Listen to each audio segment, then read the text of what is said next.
না না, আপনি চিন্তা করবেন না, আমি ছেলেকে বলছি, ও আপনাকে বাড়িতে নামিয়ে দিয়ে আসবে। হ্যাঁ যশ, যশ শোন না, কাজ কর না, তুই তো এখন ফ্রি আছিস, ওনাকে একটুখানি বাড়িতে ড্রপ করে দিয়ে আয় না। কোথায় ওনার বাড়ি? না না না, এত দরকার নেই, একটা গাড়ি ধরিয়ে দিলেই হবে। আসলে অনেক রাত হয়ে গেছে তো, আর রাত্রে আমি আবার চোখে ভালো দেখি না, তাই বলছিলাম একটা গাড়ি বুক করে দিলেই হবে। বাড়ি কোথায় আপনার? এই টালিগঞ্জে। ও, টালিগঞ্জ। আচ্ছা ঠিক আছে, আপনি আসুন, আমার সঙ্গে আসুন। এই কোথায় যাচ্ছিস তুই? শোন না, তোকে কোথাও যেতে হবে না, বাপি মা আমি তো ফিরবো, আমরা ড্রপ করে দিয়ে যাব। বাপি মা তো উপরে কথা বলছে এখনো। কেন?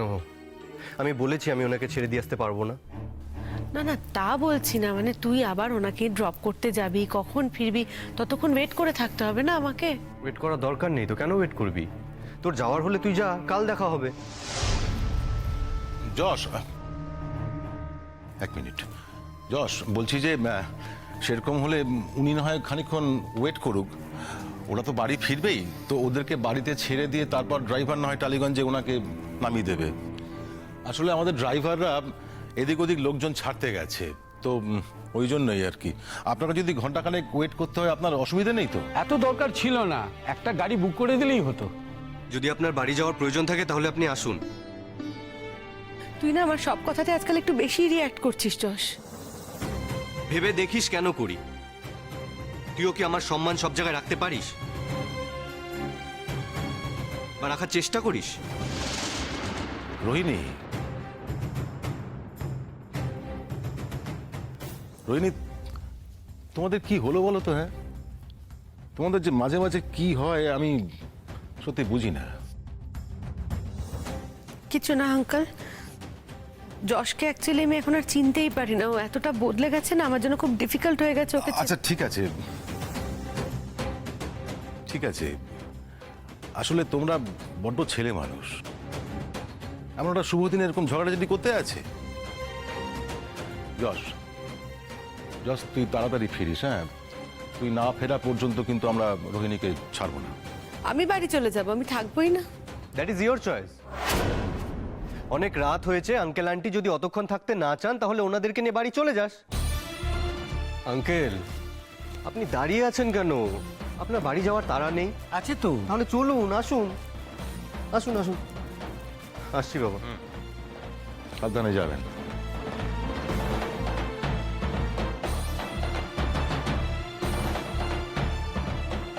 রোহিণী মা,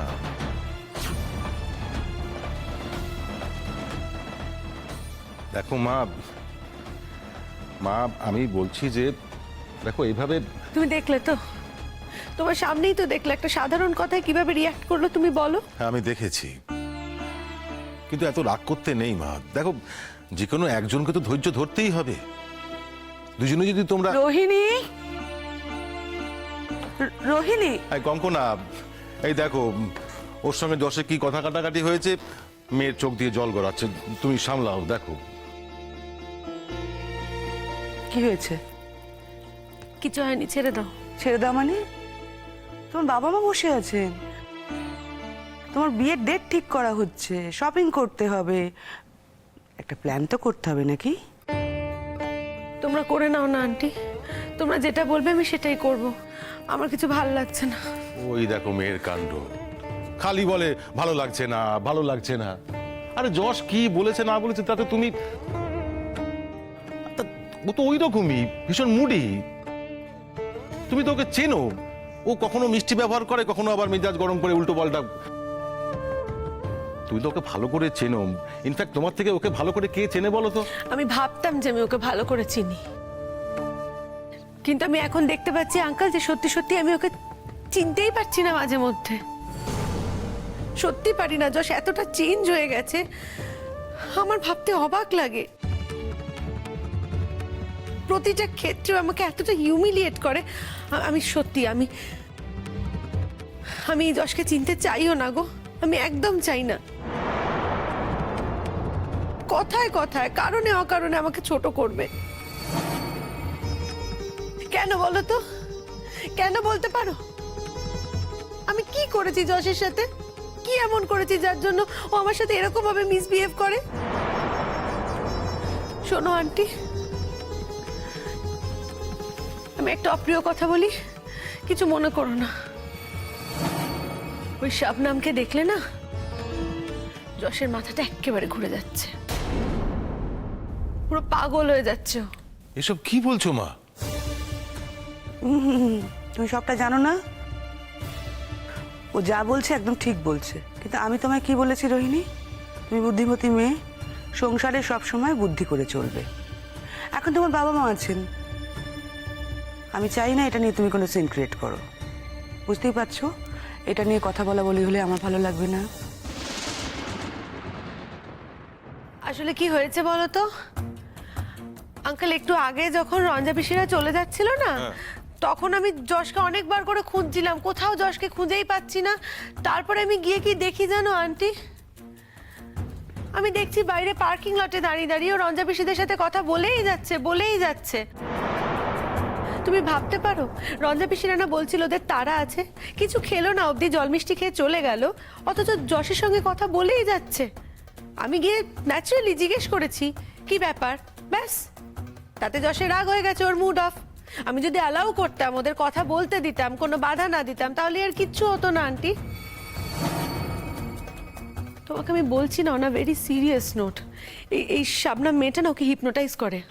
আমার সিরিয়াসলি মনে ওকে হিপনোটাইজ করে। এইসব গ্রামের মেয়েরা তো অনেক টুকটাক জানে, কি করে যশকে আমি জানি না, ওকে দেখলেই যশ জানি কিরকম একটা হয়ে যায়।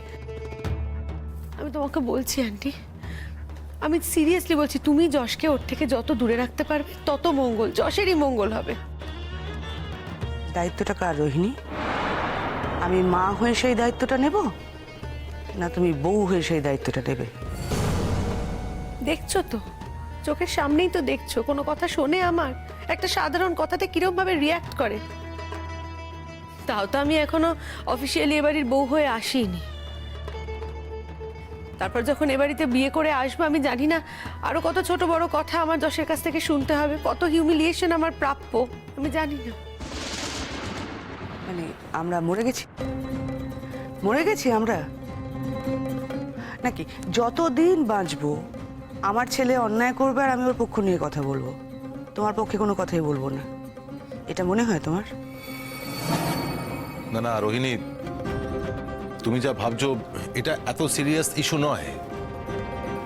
যাই হোক, শোনো, আমি কেটারিং এর লোকগুলোকে ছেড়ে আসি। হ্যাঁ, যাও তুমি ওপরে যাও, রোহিণীকে ওপরে নিয়ে যাও, যাও। এসো।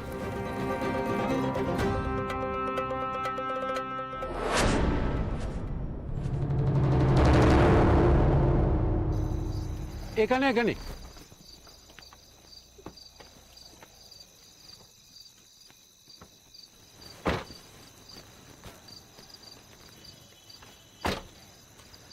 Thank you, good night. সাবধানে যাবেন।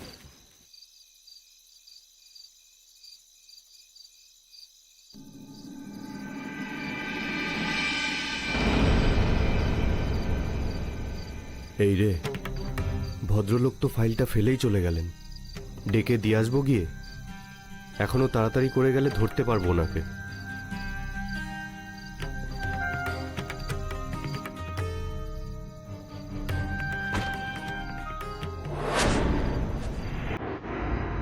কিন্তু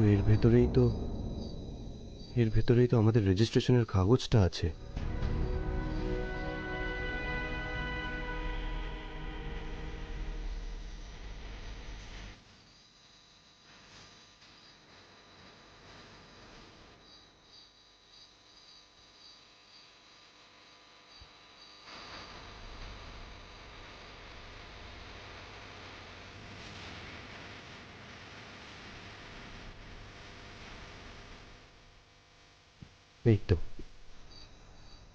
এই তো রেজিস্ট্রেশনের কাগজ। এটা যদি ফেরত না দিই, এমনও তো হতে পারে যে এটা মিসপ্লেস হয়ে গেছে, ভদ্রলোকের হয়তো মনেই নেই, হতেই তো পারে। আমি তো আজ রেজিস্ট্রেশনটা করতে চাইনি, আমার মত ছিল না এতে। আমার সঙ্গে আলোচনা না করে, আমার মত না নিয়ে বাড়ির লোকেদের এই ডিসিশনটা নেওয়া, আর তার উপর রোহিণী মত দিয়েছে। আমাকে যদি ওরা মনে করে থাকে আমি ওদের খেলার পুতুল, তা তো আমি নয়। কিন্তু এও তো ঠিক রোহিণীর সঙ্গে আমার বিয়েটা প্রিফিক্স ছিল। ওর সঙ্গে আমার বিয়েটা হওয়া আগে থেকেই ঠিক করা ছিল।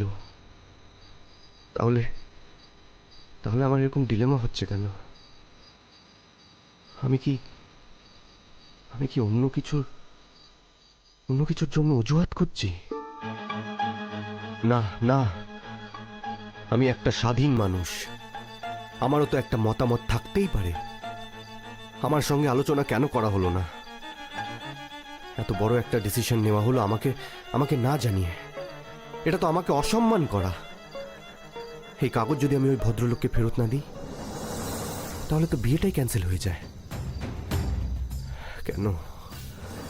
কেন আমার মনের মধ্যে এই ডিলেমাটা তৈরি হচ্ছে? সেটা কি শবনমের জন্য? এই ডিলেমাটা কি শবনমের জন্য তৈরি হচ্ছে?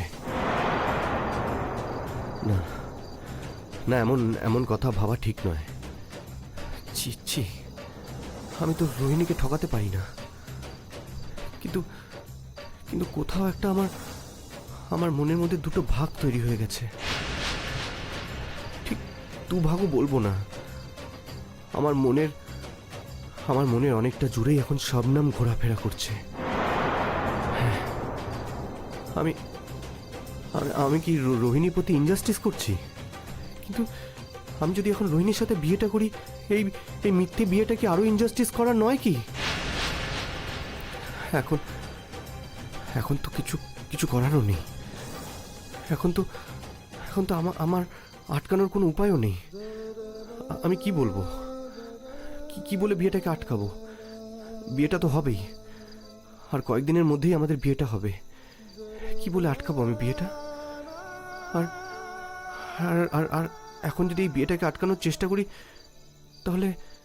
তাহলে সেটাও তো অধর্ম হবে। কিন্তু আমি কি করব আমি এখন?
মনে হচ্ছে একটা সাংঘাতিক বন্ধন থেকে মুক্তি ঘটে গেল আমার। এই অনুভূতির দামও তো কম নয় আমার কাছে। এই বিয়েটা ক্যান্সেল হয়ে গেল। এখন বিয়ে করতে গেলে আবার নতুন করে সবকিছু করতে হবে। আজকের দিনে দাঁড়িয়ে আমি অন্তত আর বিবাহিত নই। এর থেকে বড় শান্তির যেন আর কিছুই হতে পারে না। শবনম, আমার এই মুহূর্তে তোমার সঙ্গে কথা বলতে ইচ্ছে করছে। তোমার সাথে এখন আমার কথা বলতে ইচ্ছে করছে শবনম।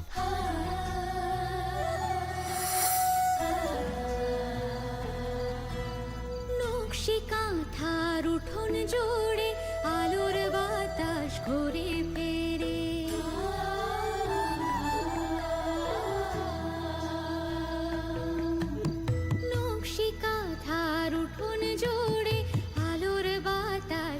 শবনম, তুমি যেই অনুষ্ঠানে এসেছিলে সেই অনুষ্ঠানটা ক্যান্সেল হয়ে গেছে। যেই পারপাসে তুমি এসেছিলে সেই পারপাসটাও ক্যান্সেল হয়ে গেছে। আমার মনে যখন এত শান্তি হচ্ছে, এই খবরটা জানলে তোমার মনে কি একটুও শান্তি হবে না? তোমার যে ভেতরে কোথাও একটা কষ্ট হচ্ছে, আমি সেটাও বুঝি, সেটাও জানি। আমাকে এতটা ইনসেন্সিবল ভাবার তো কোনো কারণ নেই। আমি জানি এই কথাটা জানতে পারলে তোমার হয়তো খারাপ লাগবে,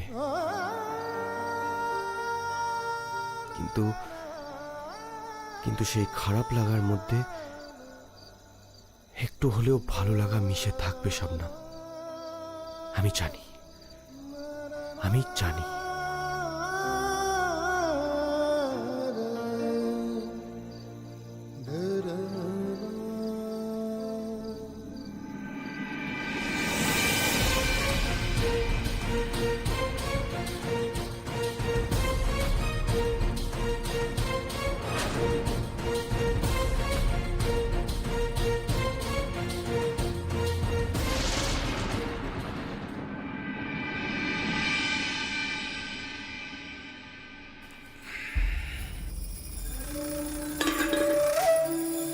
কি গো, তুমি যে কাল এত কান্নাকাটি করলে, বললে সকাল সকাল বেরোবে, তা এখনো তো বেরোচ্ছ না?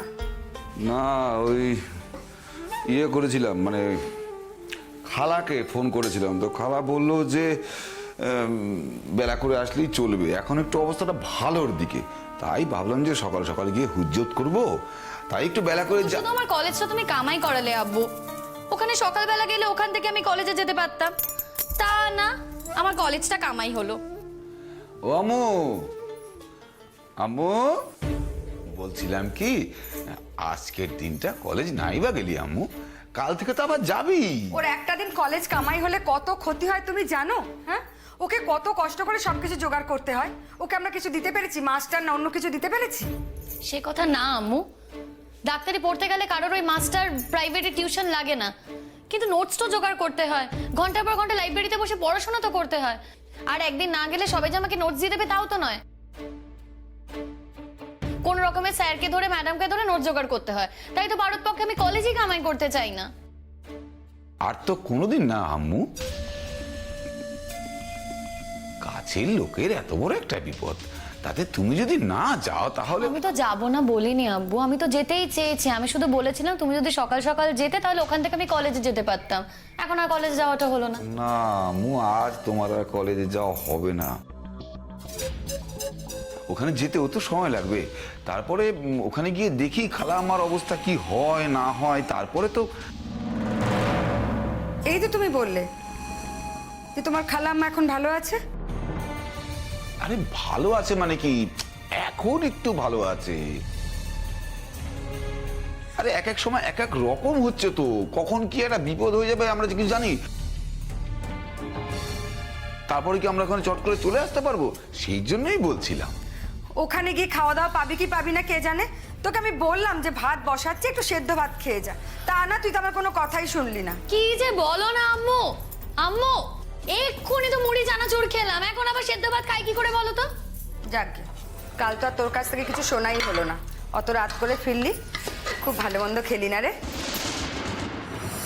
আন্টি তো দেখছি ঠিক কথাই বলেছে, পেটে খিদে অথচ মুখে লাজ। লাভ কি হলো বলো? এত ভালো ভালো খাবার অ্যারেঞ্জমেন্ট, এই সমস্ত খাবার আবার কবে খেতে পারবে, জীবনে কখনো খাবার সুযোগ হবে কিনা তুমি তো জানো না, তাই না? হ্যাঁ আম্মু, অনেক খাবার খেয়েছি, যেসব খাবারে কখনো নামই শুনিনি, সেসব খাবার কখনো চোখে দেখতে পারবো কিনা তাই জানি না, কখনো খেতে পারবো কিনা সেটাও জানি না, তেমনই খাবার সব খেয়েছি।